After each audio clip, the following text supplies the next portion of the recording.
Welcome to the December 2019 edition of City Connection. It's the live program with Grand Rapids Mayor Rosalynn Bliss. With Community Media Center, I'm your host, Linda Gellasch. City Connection offers a community opportunity to hear about efforts from City Hall and beyond, and also provides time with your mayor for questions and comments. That coming up later in the show. Today we'll be welcoming into the studio Grand Rapids Fire Department Chief John Lehman. I'm going to bring some of the necessary cautions with holidays and the weather and heating. So we'll talk a little bit about that, and then we'll also learn a little bit about some other GRFD efforts going on in the community. Your opportunity to take part in the live conversation comes in the second half of the hour. You can do that by emailing cityconnection@grcmc.org. You can send us your tweets at GRTV Access, or commenting at the WYCE, the GRTV Facebook page. City Connection is a collaboration with Community Media Center and the City of Grand Rapids, broadcasting live today, December 2nd, 2019, here in Community Access Television Station Channel 24, and then live streaming at the Rapidian.org and at GRTV's Facebook page. We'll be rebroadcasting this program throughout the month on cable channel 25. And as you may have noticed, City Connection is airing at a new time. You can find us live at 4 p.m. rather than 5 o'clock on the first Monday of the month. And now in studio with me, Grand Rapids Mayor Rosalynn Bliss. Welcome. Yeah, thank you. Good to be here. Happy December. Happy December. It's really winter now. It's looking like it out there, and kind of exciting. Yeah. Last time we were together, it was the day before elections here in Grand Rapids and beyond, but more particularly, a couple items on the ballots here: Second Ward Commissioner and Parks proposal. So I want you to update us on the details of that. Yeah, well, so we have a brand new city commissioner. So I know we had Commissioner Kelly on the show last month, and we will be saying goodbye and celebrating her service this month. And then Melinda Assessi won in the Second Ward, and so she'll be replacing Commissioner Kelly. Swearing-in ceremony is coming up on December 17th at 6 p.m. And then after the swearing-in ceremony, we have our evening meeting. That will be Commissioner Kelly's last meeting. And then come January 1, Commissioner Assessi will be serving in that role. So we're excited to welcome her to the City Commission. She's actually going through orientation as we speak and getting geared up and ready to go so that she is well prepared come January 1. She attended, actually we had a work session about a week and a half ago. She attended that. I know she's working hard to make sure that she's ready to hit the ground running. Okay, so she's fully at our service come January 1. Yeah, and then obviously Commissioner Moody was running unopposed, so he'll be continuing to serve. He'll also get sworn in on the 17th. Commissioner O'Connor won the race in the First Ward, and so he too will get sworn in. And then the Parks millage passed. It actually passed pretty overwhelmingly in all 3 wards, and so I was happy to see that. What does that mean when you see such an overwhelming support for that? How do you take that? Yeah, you know, how I take it is that people really value parks and green space, and that they know they are absolutely essential for quality of life in our community. Neighborhoods are stronger when we have green space and park space for neighbors to come together, get to know one another, build relationships. When children have places to go and play and swimming pools to swim in, you know, it wasn't that long ago that we had our swimming pools closed up.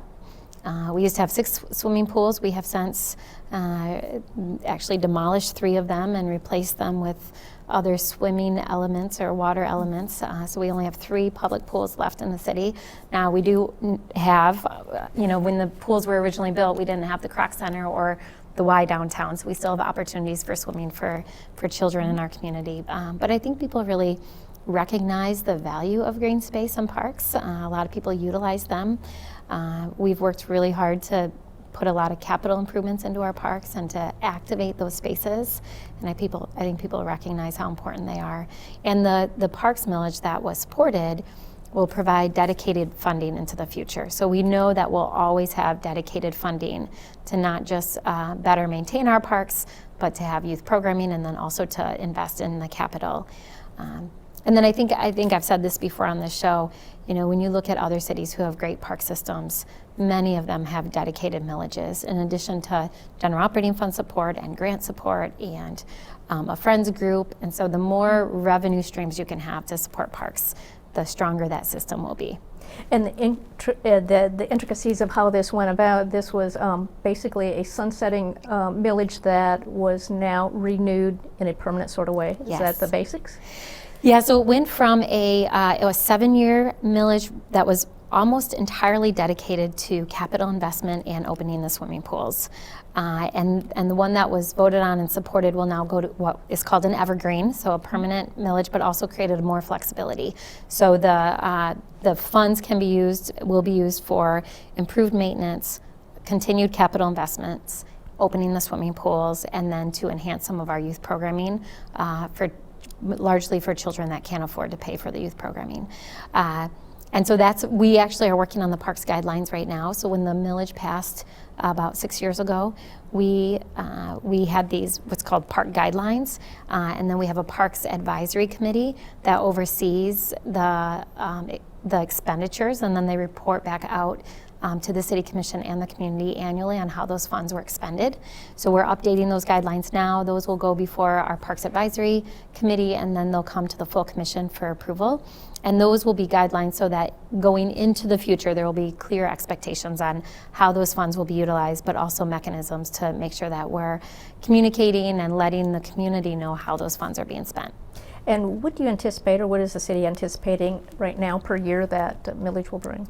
It'll bring in a little over $5 million. So it's a property tax, so it's somewhat contingent on property tax values, but rough estimates are right around $5 million. And maybe this is a topic for a future show because of the specifics of the park, but how many parks, how many acres, what is the city really providing when it comes to quality of life in parks? So we have roughly 80 parks. We do have a couple outside city limits. So Almond Park is in Ottawa County, but it's a beautiful park with hundreds of acres of land. There's a camp out there.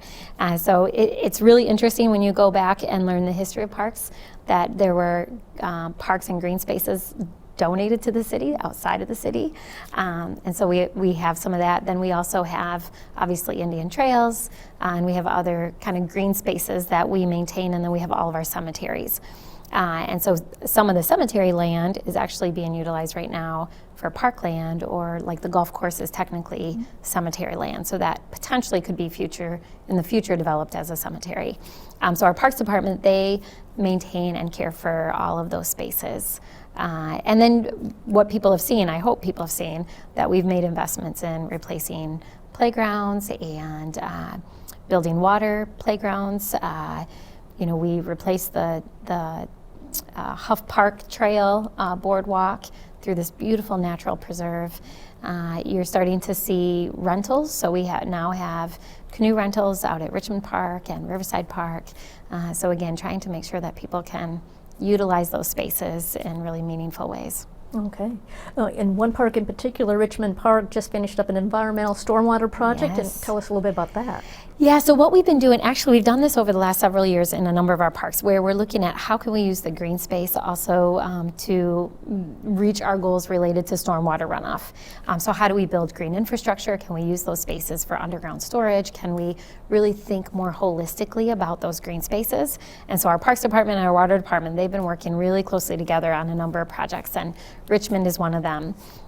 We also have partnerships with Grand Rapids Public Schools, and so if you haven't been out to Plaster Creek, there's a beautiful natural playground out there made from huge trees that have come down in the city over the last year, many of them during large storms, that have been reused as playground spaces. So really trying to connect children to nature in a meaningful way. Okay. Well, great wrap up of the last election here, but I wanted to ask about something that took effect yesterday but was from a previous election in the state, and that is the recreational marijuana ordinances, and that somewhat launched yesterday. What did that look like here? So it didn't look like much here. Okay. So the City Commission, we currently have been giving out permits through the application process, through the planning department for medical marijuana. And we're continuing to do that, but we're not accepting applications for recreational marijuana until April of next year. So we did create a license, so anyone No matter what the business, whether you're in a grow operation or a dispensary, you need to be licensed. You need a business license under our city ordinance now. And so that will be for both recreational and medical. And then the City Commission right now is actively working on updating our ordinance so that we can be prepared to take applications for recreational marijuana come probably the end of March of next year. Okay. Yeah. Some statewide, some of those first locations where you can buy recreational marijuana had to begin with medical marijuana facilities. Here locally, the commission looked at some waivers for locations of medical marijuana dispensaries that have been applied for. What's that all about? Yeah, so in our ordinance, so it's not to get too far in the weeds, some cities decided to control the number of dispensaries by putting a cap on them. So Lansing, Detroit, Ann Arbor, Kalamazoo, they said we're only going to allow this many dispensaries in our city. Where what we decided to do is we decided that instead of putting a hard cap, that we would regulate the land use. And this is a land use issue. People are always talking to me about, why don't you support legalization? I actually do, very vocally supported medical marijuana decriminalization, legalization. But what we're struggling with and what we're wrestling with at the city is a land use issue. So where do we want to allow in our city grow operations, dispensaries, those are the two big ones. There's transport, there's testing. Those are less concerning to a lot of neighbors. So where in neighborhoods do we want to allow them? So the land use issue is what we've been working on through our zoning ordinance. And that's how we have decided to try to kind of, I wouldn't say control, but how we've decided to kind of set the expectations in our community. So what we did in the zoning ordinance is that we put in distance requirements in between, so 2,000 feet in between dispensaries so that we don't have a concentration of dispensaries in one neighborhood. And then we put in distance requirements, so distance to schools, distance to churches, distance to park space and green space where families gather. And then within that, we put in an opportunity for waivers based on support from whatever that sensitive land use is. So because the parkland belongs to the city commission acts as the body that reviews those waiver requests for proximity to parks. So we have denied some and we have approved some waivers. So I think we've heard a total of 6 so far, but that will impact the number of dispensaries throughout our city. There have been some concerns brought to our attention because we're one of the few cities in the county that is moving forward with allowing both medical and recreational marijuana. So people are really concerned that we're going to have a concentration of establishments here in the city to serve the entire region because other cities are not allowing them, and that will push out other types of businesses. So we're trying to be just very thoughtful as we move forward, and then learn from the experience and then make changes if we need to. The last thing we want is to have a negative impact on neighborhood business districts or neighborhoods. Okay. With about 30 seconds to go, one last question is coming close to choosing a comptroller to fill out an unexpired term. Where does that stand? Yeah, so we had 2 candidates. We interviewed them about 2 weeks ago. We've been getting public input from folks on those 2 candidates, and then tomorrow night at our 7 p.m. commission meeting, there will be an opportunity for public comment at the beginning of the meeting, and then it is on our agenda later on in tomorrow night's meeting to have a discussion and potentially cast a vote for one of the 2 candidates. Okay. Yeah.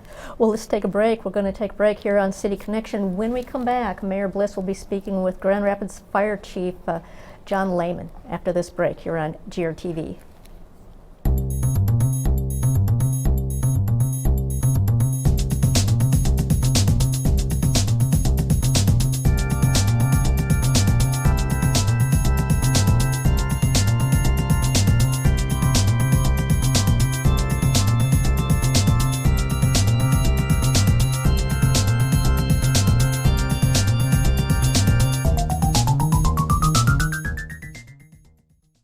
Hello, I am Tova Jones, and I am the Staff Engagement Coordinator for the Kent County Prevention Coalition, or KCPC. We at KCPC know that greater success can be achieved when individuals band together for collective impact. If you want to get involved in mobilizing change in your community, consider joining us at KCPC. The Kent County Prevention Coalition values bringing together all community voices to bridge existing gaps and build a healthier community. Our goal is to prevent and reduce harmful substance use behaviors with a major focus on youth. With the assistance of its coordinating agency, Network 180, KCPC has brought together 25 member organizations that represent 12 core sectors of the community. Local data supports our efforts as we understand that our village-like framework has changed community conditions and impacted systems and policies in landmark ways. KCPC members gather on a monthly basis to make impactful decisions on items such as grant opportunities, community priorities, leadership, strategic planning, and project opportunities. Research indicates that communities with anti-drug coalitions like ours have lower drug use rates among youth than communities without. Over the 12-year life of the coalition, we have experienced the incredible impact that our prevention coalition has made in influencing health and wellness trends, especially among youth. Monthly General Assembly meetings help mobilize our strategic plan and help us stay on the cutting edge of prevention and community impact. If you have a passion for youth and want to see them win, or if investing in the community with an impactful return is your desire, then you are the perfect candidate to join KCPC, and now is the perfect time to get involved. For more information about KCPC or to contact us about becoming a coalition member, go to kcpreventioncoalition.org. Please join us as we create outcomes that change lives and improve the health and wellness of all who call Kent County home.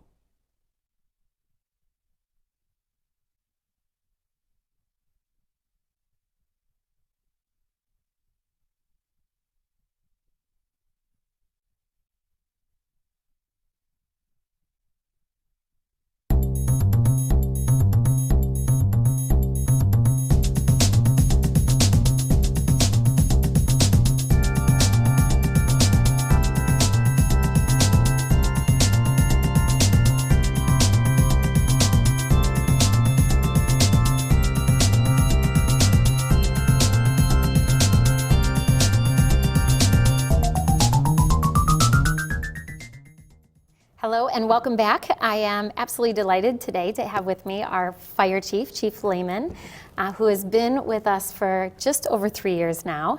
Comes to us after having a really distinguished and long career in Illinois, so we were happy to snag him and bring him to Grand Rapids. He's been doing a lot of great work since he got here, and I'll let him talk about that. But for those of you who've never met Chief Lehman before, I just want to give him an opportunity to share some things about his past, his history, what brought him to Grand Rapids. So why don't you share a little bit about yourself? Sure, thank you. I've been 36 years in the fire service, and 30 of my career years were spent with the city of Aurora in Illinois, and that was a very good experience for me, rising through the ranks and getting some excellent experience in a city that was exactly the same as Grand Rapids in size, shape, diversity, everything about it, including a river running right through the middle of the city. Yeah. And it was because of those experiences and kind of my young age at starting that career that I really wanted to continue and thought I had something more to offer.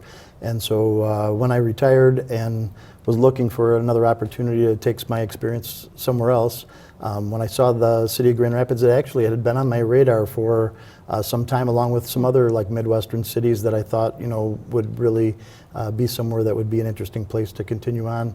And it was just a fate that it kind of brought me there into that process, and I've been extremely happy being here just over 3 years.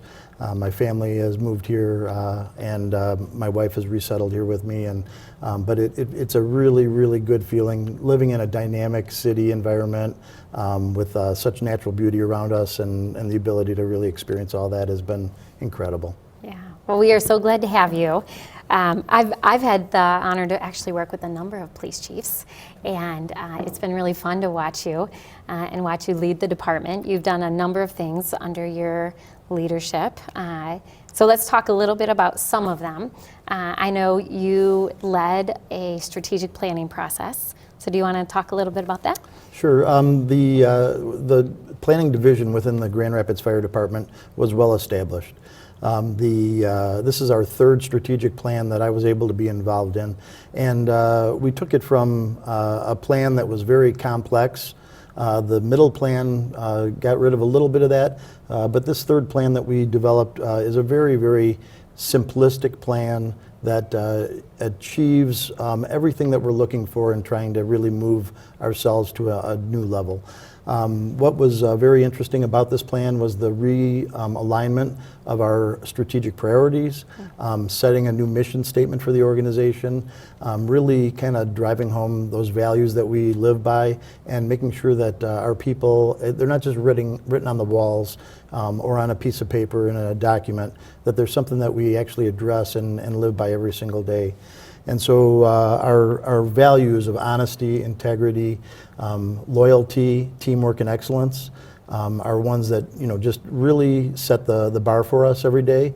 And then our mission, which is the Grand Rapids Fire Department, values people by saving lives, responding to the needs of the community, is really where we kind of just check ourselves every day when we're looking at how we progress and what we prioritize.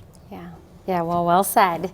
And it shows. So in the last 3 years, a couple things to be proud of is that the department is accredited, but then also our ISO rating, we were able to get to an ISO rating of 1. And so for folks who don't really know the significance of either of those, why don't you talk about, what does it mean to be an accredited department? A lot of departments are not accredited. You probably have the numbers in your head. And then also ISO rating. I know that we're one of the only departments in the state of Michigan with an ISO 1 rating, so maybe you can talk about both of those. Sure. So accreditation is really the gold standard for a fire service. And we became accredited back in 2016. We are now in a reaccreditation mode. We are one of 277 municipalities, or actually entities across the world, that are accredited fire agencies. So we're proud about that accomplishment. And it really does, it studies not only the internal workings of the department, but it keeps us accountable in order to maintain that accreditation. And that's a very important thing. When you throw the ISO, or Insurance Services Organization, establishment in there, that we are a level 1 organization, which means that that is the highest rank in the ISO services. And we went from a level 2 to a level 1. We're the very first department in the state of Michigan to be able to achieve that. And that was a very proud moment for us. But also, I think that Grand Rapids Fire Department is a leader in our industry, not only across the state, but across the Midwest, and I would say even the country. And so when you combine those two things together, we're one of 77 fire organizations out of hundreds of thousands across the country that are both accredited and ISO 1. Yeah, it's really impressive, and it's a lot to be proud of. And for folks that, I get to see the data every month or every other month, and so for folks who don't fully appreciate the scope of the work of our department, you want to share a little bit about how many responses we have every year? We're a very busy department. You want to talk about how many stations we have? Sure. So right now the Grand Rapids Fire Department is made up of 205 people that work for the organization. We operate out of 11 stations across the city. We have a training division as well. We respond to approximately 28,000 emergency runs a year. And out of those, we do about 65% of our runs are emergency medical related runs and responses. We are held to a standard of response times, not only for emergency medical services, but for structural fire assignments. And so those metrics that we hold ourselves accountable to are how we know whether we're we're doing adequately, whether we need to increase responses in a certain area. It really helps us to be able to hone in on where we need to add manpower, where we need to relocate a station or an assignment. And that's going to be very important as we move forward in an evolving city. Yeah, that's true. Couple things, we have about 4 minutes left of this section, but a couple things I want to point out is that the department, it really has been on the front lines of the opioid epidemic as well. It was just a few years ago that we started having the firefighters carry naloxone or Narcan, and in addition you respond to a lot of emergency needs in some of our most vulnerable areas within the city, and so again, you're on the front line responding to individuals struggling with homelessness or substance use or mental health struggles. Anything you want to add about that work that you've been doing? You've been doing a lot of collaborative work with the police department and other units of government, looking at how we can respond more appropriately, effectively, compassionately. Sure. I'm happy to say that we're seeing a slight decrease in the amount of Narcan deployments that we're doing, and so we only would administer that drug when we have somebody who's unconscious and unresponsive and breathing is at a point where they're not able to do that on their own. So right now, I believe I just reviewed that data this morning as part of our strategic managing for daily improvements, and we're at about 117 Narcan deployments this year, down from about 138 last year. Okay, and so we're not. I'm not saying that that's not something that we need to pay attention to, but I'm happy when I see those numbers decreasing. It's part of a larger conversation we're having citywide, and that is, as you said, the issue of homelessness and the impact of mental health and how we can better provide services in that environment. So we have been working collaboratively in the Hartside neighborhood. We've been working with a number of social service agencies, as well as the hospitals, to try and make sure that our resources are being used appropriately and more effectively. Yeah. So we only have a couple minutes left, so maybe a good thing to end for this section is to talk about the work that you've been doing around prevention efforts. So we have a really robust prevention program. We just celebrated 60,000 smoke detectors in homes not that long ago. So you want to talk about that program, and if anyone wants to have someone come and do an assessment, how do they do that? Sure, and we are up over 65,000 detectors installed, and we also have about 12,000 carbon monoxide detectors that we've installed in over 12,000 residences within the city of Grand Rapids in the last 5 years. We like to say that that's probably the most successful installation program, along with a residential safety program that's free of charge. All you have to do is contact 311. In the city of Grand Rapids, you have to be a homeowner resident of that building, and we will schedule a time, come out and do an installation, a residential safety program. It takes about a half hour, but you walk away with, usually on average, depending on the size of the home, at least 6 to 8 smoke detectors and that have 10-year lithium-ion batteries, and 2 to 3 carbon monoxide detectors. Yeah, it's such a great program, and we know that it saves lives, and it has saved lives right here in our city. So thank you for leading on that and really expanding that program. So call 311 if you haven't had a safety inspection and you need some assistance with that. So with that, we'll take a little break, and then we'll come back to do some Q&A with the chief.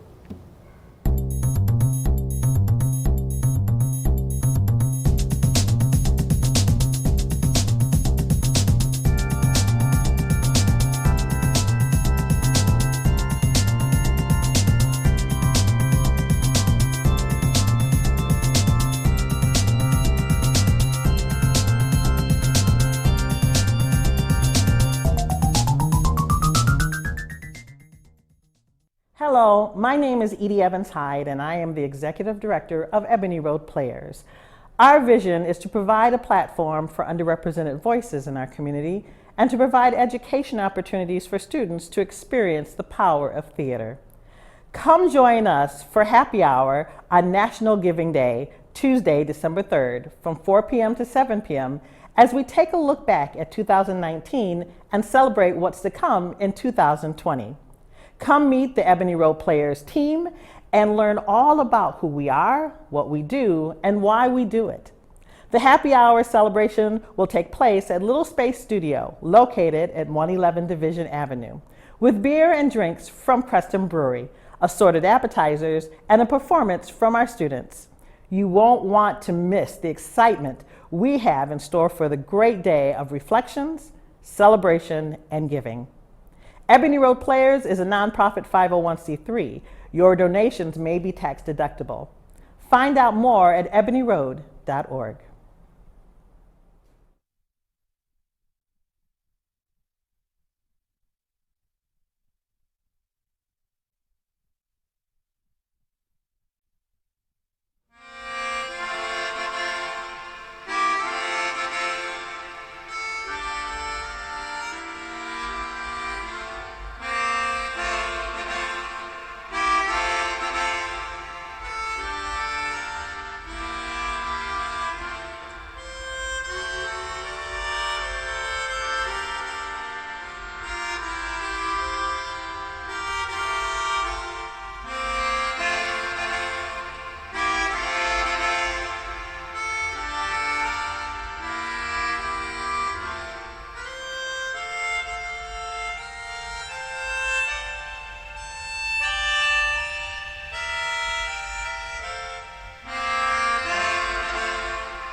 Welcome back to City Connection. We are live in the studio with Mayor Rosalynn Bliss along with Fire Chief John Lehman, just learning quite a bit about a little bit of your history, but then the priorities of Grand Rapids as well. And always want to bring it up when it's winter and the holiday time, some of the special dangers that are there. So wondered if you could just give us some good safety instructions. Sure. So at this time of year when people are trying to heat their homes in a couple different ways, one, we'd encourage you to always make sure that you've got proper clearance around your furnace. It should be at least 30 inches around your furnace, and a lot of times people that are in tight spaces try to store things everywhere they can, and that's not a place to be storing anything, so we'd encourage that. We'd also like to make sure that people are conscious about any heating appliances that they use in the house, that they're appropriate for the space. So in other words, there are appliances that generate carbon monoxide, not appropriate for inside. Those would have to be in very well ventilated spaces, but clearance around those heating appliances as well. Sometimes people that are having some troubles making ends meet will try to use a stove or things like that to heat their environment, and again, those are very unsafe ways of trying to do that, and we do see fires as a result of those types of incidences. Some of the, you mentioned a little bit about when trying to make ends meet and doing some alternative heat types of things. Small heaters trying to do too much in a big room, and what kind of clearances are usually necessary for that? Maybe wood burning stoves or fireplaces, and special safety steps you can take with all that. I would say 36 inches is a good rule of thumb to keep any combustibles away from any heating appliances all the way around. And then also you want to be very careful about overloading circuits. So making sure that you are using the proper ground faults or proper trip switches that will not allow you to be blowing circuits. And if you do find that you're blowing a circuit, don't just keep resetting it, because that also leads to overheating of the wiring and things like that can lead to a fire. How about holiday decorations, holiday lighting? We were talking right before we went on air about the candles, that sort of thing. I think when it comes to holiday decorations, I think that mainly you want to use approved UL appliances or lights. The older lights that would generate heat are things that you definitely want to make sure you keep clear of things. But I think the area I'd like to concentrate on the most would be candles. Candles are used a lot more during celebratory times, Christmas being one, but people need to be very, very attentive about candle use in their homes. Almost to the point where I would suggest, not using real candles anymore and using the candles that can provide you with a battery-operated candle that really provide the same type of ambiance they're looking for. The danger with candles are people leave them unattended, people forget about them, they're on a surface that could be potentially flammable on a runner or on a wooden table. They burn down, they start a fire, they tend to overheat that area right below them. And we've seen some really tragic events as a result of kind of supervised candle usage. So we really, really want to emphasize that. Okay. What's your increase in some of these fire incidents during the winter or the holidays versus the typical part of the year? Well, I think it changes with each part of the season. So in the wintertime, we definitely do see increases in the number of heating-related issues and calls. We see an increase, of course, in carbon monoxide calls. But during the holidays, it's especially hard to know that people are planning for that season, and we tend to really take it a little bit more, it's more personal when people become displaced from their homes or have an injury right around the holidays, and so I think that plays into it as well. Okay. Well, Uptown Shop Hop is this week on Thursday, and fire department's going to make an appearance there with Santa, and I just wondered what to expect, a little bit about some of these safety types of things, or when you're there with Santa, what will be happening? Sure. So we'll be represented by our Public Information Officer, Lieutenant Bill Smith, and he will be talking about a lot of these same safety tips and being able to answer any questions that some of the children might have, or be able to give them some important information on making sure that they're fire safe in their home, creating a plan with their family, and remembering some of those things we talked to them about in the second grade. Okay, so Lieutenant Smith will be at Wealthy Theater Thursday. We're doing that event from 4 to 7. Santa, Lieutenant Smith, candy, fun, food, all of that stuff. Wanted to go back to something you said earlier when you and the mayor were talking, and it was a little bit about some retuning or reprioritizing for the strategic plan this year, the third kind of evolution of it in recent years anyway. Tell a little bit about some of those change in priorities. Sure. So the idea is that we're in an evolving and growing environment, and the services within the city need to keep up with the growth of the city itself. And so we know that we can collect data and we can do all those things that are necessary to make sure that we stay relevant in the space. But one thing that we've done is this year, in the first year of the plan, is to connect with the community. And how we've done that is through open houses, through doing a live demonstration at the LaGrave Firehouse of our special teams.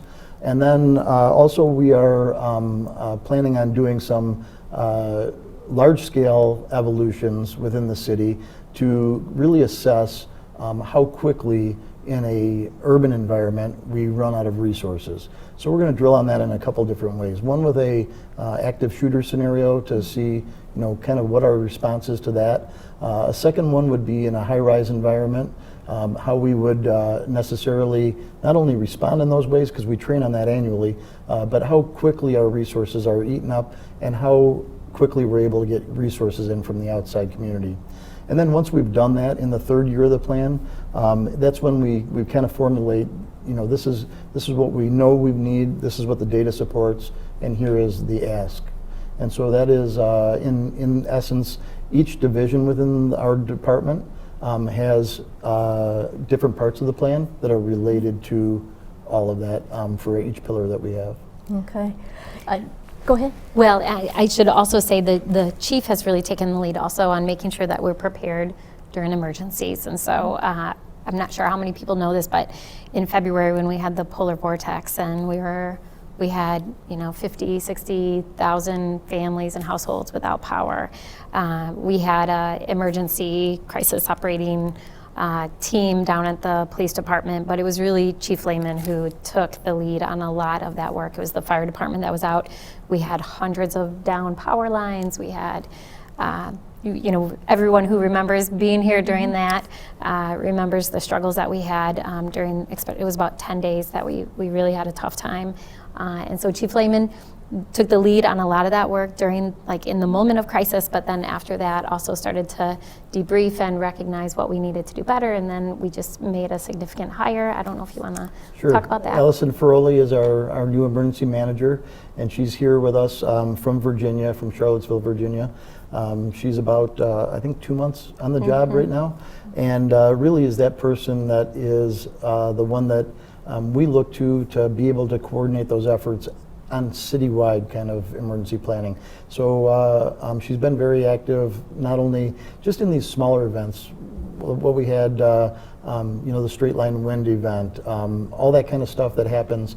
It has a large impact on many different city departments, and we need somebody that can kind of coordinate all those efforts, keep everybody on the same page, be able to kind of formulate a unified effort and move us not only through the incident, but move us through the after of the incident and the kind of cleanup efforts and the revitalization and everything else. So, but I've been very, I wouldn't say surprised, but we live in an urban community that is populated with over 200,000 people, and we're going to experience events on a larger scale. And so, just in the short time that I've been here, 3 years and a couple months, we've had a couple of tornadic events. We've had a polar vortex. We've had that, significant ice storm. We've had flooding events. We've had ice jams. We've had, all kinds of things that, as the fire chief, I'm more than happy to try and, take those on. But really, it's something that is on a broader scale that needs coordination across the entire city. Yeah. So we're happy we have that position filled. Yeah.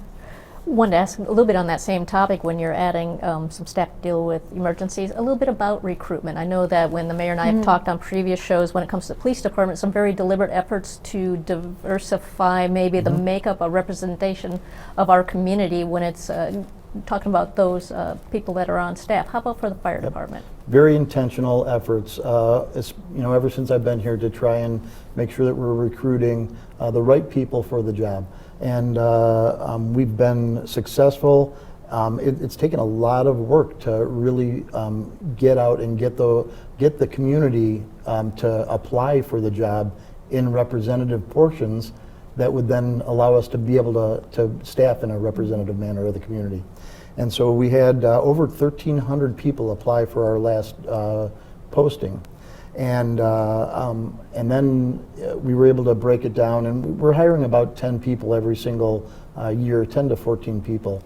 And that's just to keep up with our attrition rate. And so, but we are being very intentional about where we're recruiting and how we're doing that into the college setting, looking, for example, to try and increase the number of females in the organization, looking at those female athletic programs, looking at areas where we can really get those people that would have the intention of being physically fit to be able to do the kind of hard work that we have. And then in all other areas of the community, we pushed out our testing into the different areas of the community to try and make it more convenient. So we've tried a lot of different things in order to really open the doors up to more individuals, and we are being successful at that. Okay. And I can attest to the need to be physically fit because I was able to go out with the chief and with a number of folks from the department, along with the city manager and some commissioners, and experience what it's like to be fully equipped and have your mask on and your tank on and go into a building and pull the hose, and it's what's the best word? You need some strength. Yep. I think I did okay, but I Yep. could not do it every day. Right. But for people who are applying for the job, I think it's important that they recognize that there is, we call it agility test, right? Sure. So there is an agility test, and you have to be able to pick up a heavy axe and put on the equipment and go up the stairs with the equipment and Carry somebody. out. And it was a very informative day, and I left with a whole nother level of appreciation for our department. They really do incredible work every day, 24 hours a day, 7 days a week. Thank you. Yeah, it's true.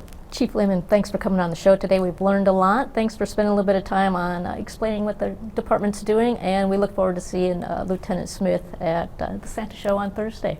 Very good. Thank you. We'll be right back after this break here on City Connection.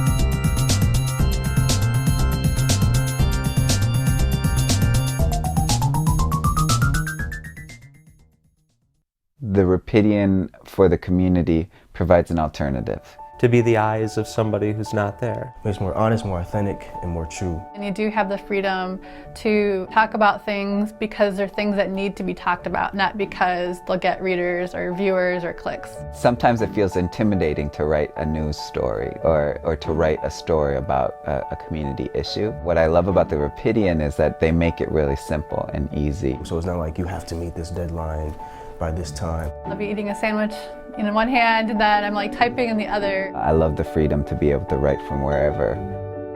I think it's a really powerful experience when people are able to tell their story and to be heard. Anyone can have a voice.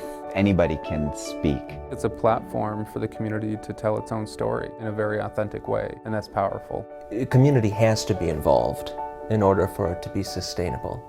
And so it tells you something about our community.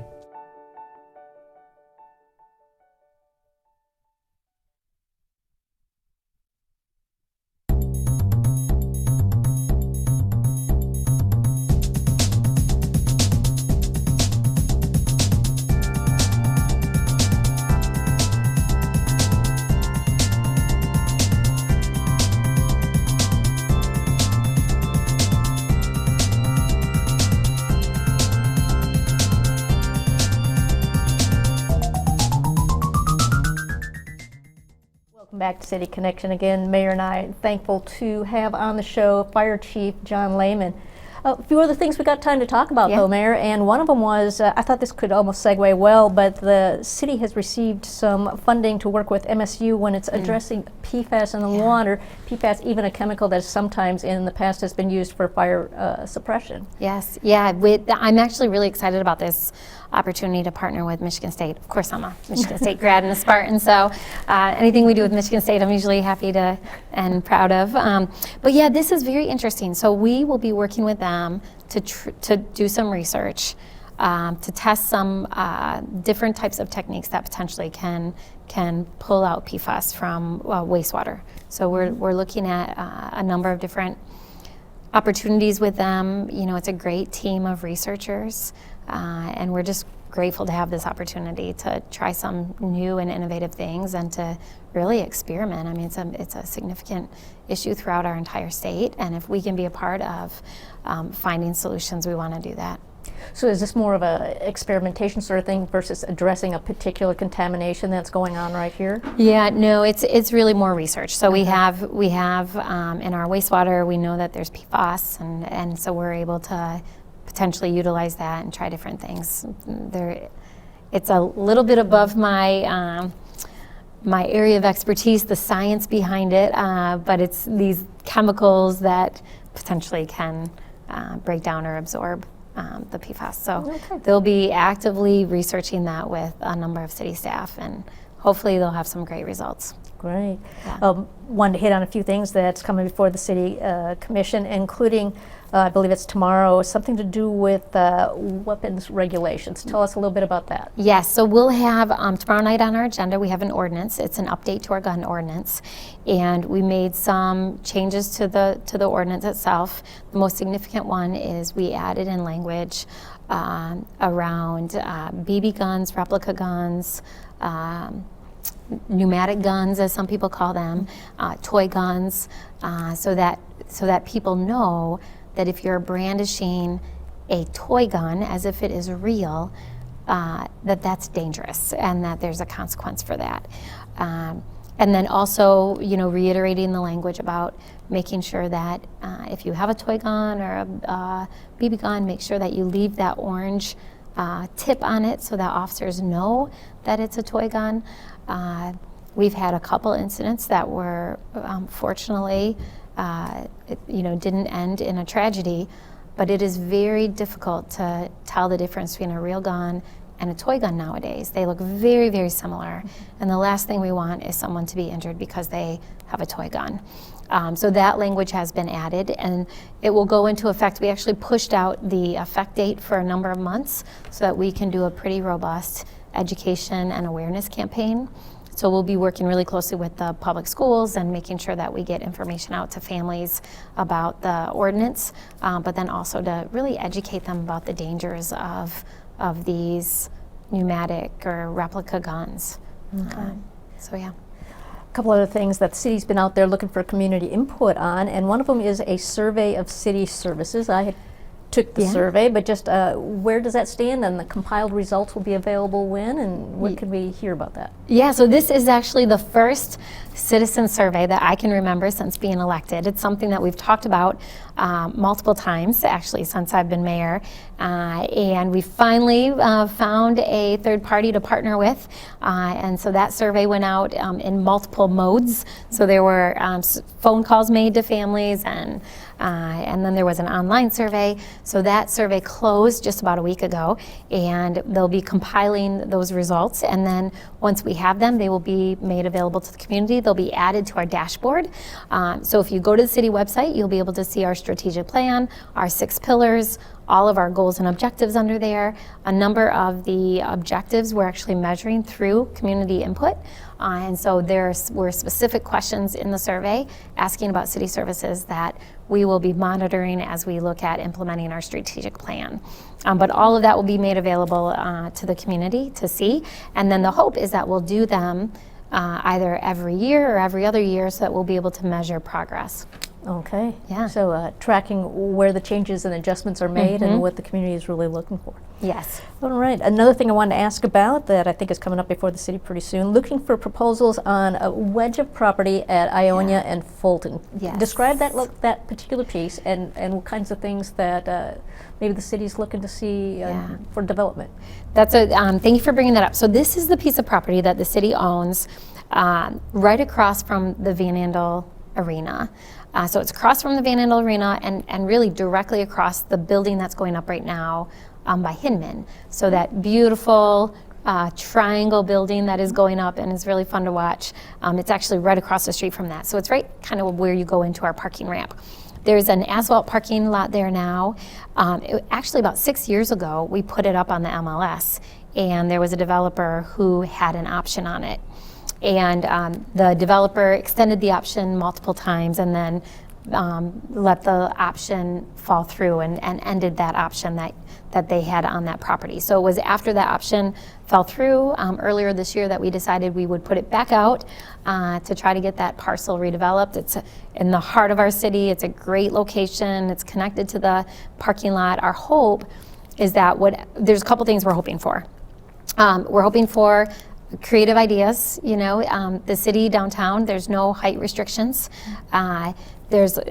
We continue to hear that there's a need for office space. So we'll see. Obviously, we want commercial on the main floor because we want that corner activated. But then we're hoping to add about 220 parking spaces. So we want to make sure that there's additional parking included that can be connected to the parking ramp that's already there. So we'll see. It's not a huge parcel. I know that a number of folks are looking at it, and then they'll bring forward ideas. There's a subcommittee that will look at those ideas, and then they'll make a selection and bring forward that recommendation to the City Commission. Okay, so some great opportunity there, and like you said, no height restriction. So even if it is a small wedge. Yes. We could wrap things up with a little bit of a look at the holiday events that are coming up. Some new things we've mentioned already, that Santa's going to be at Wealthy Theater as part of the Uptown Shop Hop for kids from 4 to 7. What else is out there? Rose Park's ice skating rink opening up. Yeah, so now that we're embarking on the winter season, I'll share with you a couple fun things to do over the winter. So on Wednesday, Rose Park Circle ice skating opens up. It was supposed to be last week, but the weather was a little tricky. So that opened up this Wednesday, so in 2 days.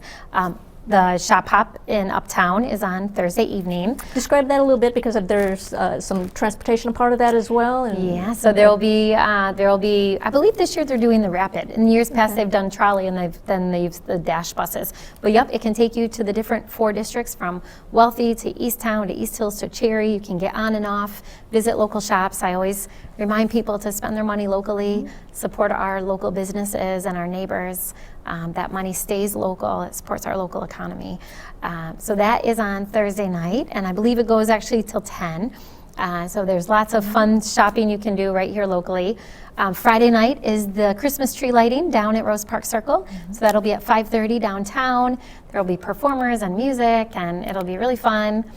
Saturday is the UICA Artist Market, so that is out at the Steelcase building, and I believe they have 80 to 100 artists. You can go out, again, support local. And then always a fun thing to do in the winter is to get out to Indian Trails. We open that up in the winter, and then we have rentals, so you can do fat tire, you can do snowshoeing, you can do cross-country skiing. It's just a really fun way to get out and enjoy the winter. A little bit more on that. You can rent a fat tire bike out there, or what else can you rent? Well, I don't know about the bikes. I haven't done the bikes. I've done the snowshoes. I know you can rent snowshoes. I should know this because I just posted it today. But you can, if you have a fat tire bike, I know you can take it out there on the trails. But I'm not sure we have them to rent. I'll double check and let you know. But I know we have snowshoes, and I know we have cross-country skis. Okay, so this is the golf course that has lots of rolling hills and little dry creeks and that sort of thing. So fat tire bikes, snowshoes, cross-country skis, all of that. Open Sledding. to the public? Sledding, of Yes, course. open to the public. Come on out. It's very reasonable. And then obviously we have lots of parks that have sledding. Richmond is one of the best, in my opinion. They have that. Mary Waters? Mary Waters is that's a great good too. one. Yeah, that is a good one. I always get nervous with Mary Waters though, because Towards the street. towards the street. But yes, lots of sledding there, as well as Richmond Park is always really fun. They do a number of winter activities in February. Downtown Grand Rapids Inc. will be doing some winter activities on North Monroe in January. They're actually bringing in this beautiful art exhibit that you'll be able to interact with in the winter, and then they'll be activating that space on North Monroe, where usually Movies on Monroe is. Okay. So it's kind of right on the other side of the expressway. And then close up to the river. Right up to the river, yeah. And so they already are stringing lights out there right now. So if you drive by at night, there's beautiful Christmas lights out there, and that'll be a really festive place going through February. And then February, we do the World of Winter. So in February, we'll have ice sculptures and activities at the ice rink, at Rose Park's ice rink, events down at North Monroe. So get out and embrace winter. I always say that I love that we're a 4-season city, and we should get out and enjoy every single season and what it has to offer. One last thing I'd love to bring up, because last year you helped declare Jammies Day, WICE Day here in Grand Rapids in February as well. WICE's Local Music Awards for local and regional artists is on February 14th, and that's a big one too. And we're gonna see if we can make that WICE Day again. So that's up on the. And you even mentioned another show that's kind of revived called A Winter's Tune coming up. Oh yes, I love A Winter's Tune. So A Winter's Tune for years was my absolute favorite event to start the season off. I would always go to it. It's local musicians who sing a traditional Christmas song, and then they write one, so it's a unique song that they share. And it is being retuned, and there will be Winter's Retune, I think is what they're calling it, on December 15th at the new Listening Room, which is part of Studio Park. So if you get a chance to take a look at that and you're available on a Sunday afternoon, I'll be there, gathered with a whole host of folks who love local music and love the holidays. Okay. Yeah. Well, as we close up, it's going to be the last show for this year. We'll be back in January, the first Monday in January at 4 o'clock. So with Mayor Rosalynn Bliss, I'm Linda Gellasch, and we're closing out City Connection for 2019 here on 88.1, and I'm going radio there, on City Connection here on GRTV, Live Wire Channel 24.